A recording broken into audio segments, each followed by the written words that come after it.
கோதையின் பாமாலை 18. இப்போது நந்தகோபரின் மருமகளான நப்பிண்ணையை எழுப்புதல். பரமனை அணுக வேண்டுமானால் முதலில் பிராட்டியை அணுகியாக வேண்டும். நப்பிண்ணியை எழுப்பாமல் கண்ணனை மட்டும் எழுப்பினது முறையல்ல என்பதை உணர்ந்த ஆண்டாள் இப்போது பாலகிருஷ்ணனுடைய மகிழ்ச்சியான நப்பிண்ணையை எழுப்புகிறாள். இந்த 18 மற்றும் 19, 20 என்ற மூன்றும் நீலாகிருஷ்ணனை துயில் எழுப்பும் பாடல்களே ஆகும்.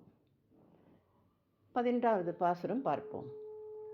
உந்து மத களிற்றன் ஓடாத தோல்வலியன் நந்தகோபாலன் மருமகளே நப்பிண்ணாய் கந்தம் கமழும் குழலி கடைத்தரவாய் வந்தெங்கும் கோழி அழைத்தனகான் மாதவி பந்தல் மேல் பல்கால் குயிலினங்கள் கூவினகான் பந்தார் விரலி உன் மைத்துனன் பேர்பாட செந்தாமரை கையால் சீரார் வளையொலிப்ப வந்து திறவாய் மகிழ்ந்தேலூர் எம்பாவாய்.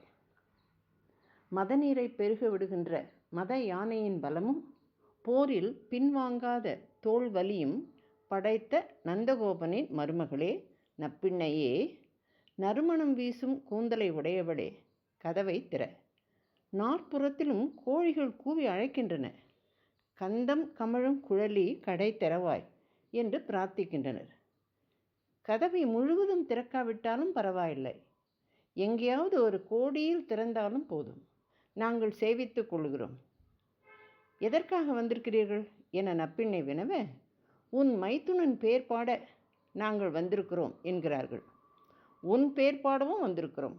உன் பேர் பாட, உன் மைத்துனன் பேர் பாட நீ சிபார்சு செய்தவுடன் கிருஷ்ணன் எங்களை ரட்சிக்க வருவான்.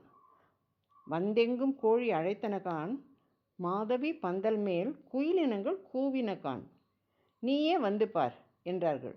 கோழி கூவினகான் என்று சொல்லாமல் கோழி அழைத்தனகான் என்றார்கள். திருமண விழாவிற்கு அழைப்பது போல் கோழிகள் அழைக்கின்றனவாம்.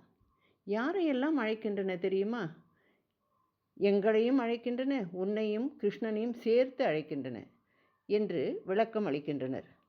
கண்ணனுடன் பந்து விளையாடும் அழகிய விரல்களை உடையவளே, அக்கரங்களில் உள்ள வளையல்கள் ஒலிக்கும்படி மகிழ்ச்சியுடன் வந்து உன் செந்தாமரை கையால் கதவை திறக்க வேண்டும் என்று பிரார்த்திக்கிறார்கள். நப்பிண்ணையும் கதவை திறக்க முற்படுகிறாள். ஆண்டாள் எம்பெருமானார் திருவடிகளே சரணம்.